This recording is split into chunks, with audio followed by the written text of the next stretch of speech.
I'm Gary Null. We're here to talk about all kinds of health issues, and one of the issues is about our heart. And I want to share something from Bill Falloon from Life Extension, and he wrote an editorial, and it's called A Lethal Misconception of Epidemic Proportions. Let me quote this. And by the way, I had some people at my lecture this week in Paramus, New Jersey, come over, and one of them was a husband and wife. And the husband said, Gary, I've been listening to you for a long time. In fact, I was in the engineering booth when you started your first radio show on WMCA. And he said, I went to get my checkup last week, and I asked the doctor to give me C-reactive protein, homocysteine, and fibrinogen, because I'd heard you talking about the importance of this as being an indicator of whether or not, if it's elevated, we could have a 200 to 300% greater risk of a heart attack or a stroke, and it's a silent killer. You wouldn't know it's elevated. And my doctor was opposed to doing it. He didn't know anything about these. But I insisted, so he did, and they came back normal, and I was happy to hear that. All right, everyone in this audience should have, once a year, a blood chemistry. Now here's what I want you to test for, and it's not just those. Here are the things that can hurt your heart. Fibrinogen, when it's elevated. Homocysteine. I also want you to have a blood pressure examination, because a lot of people have high blood pressure and don't know it. I want you to be measured for vitamin K, because low vitamin K can precipitate heart disease. Excess cholesterol.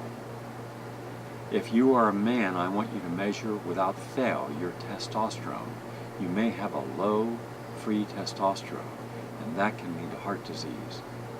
Or everyone should be tested for triglycerides. Excess or elevated triglycerides can contribute to heart disease. C-reactive protein, if it's elevated, heart disease and stroke. Also, LDL, that's low density lipoprotein, that's elevated, heart disease. Elevated insulin. Elevated insulin is a contributing factor to heart disease. Most people are not aware of that. But when you walk around constantly stressed, it's not just your blood sugar, it's your insulin level that goes up. So I want you to check for elevated insulin.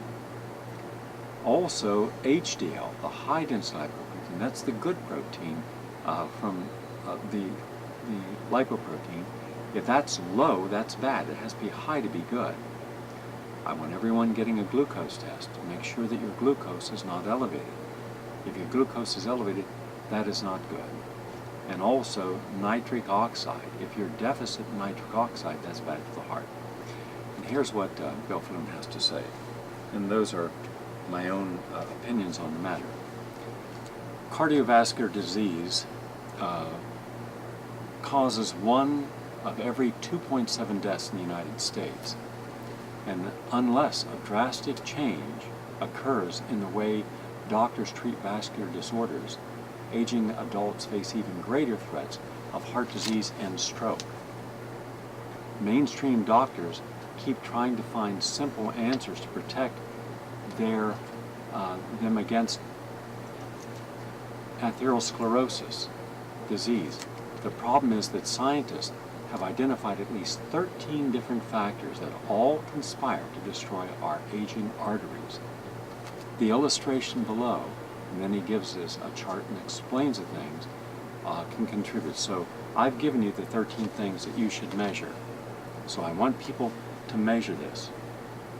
I want people to know that there is a problem.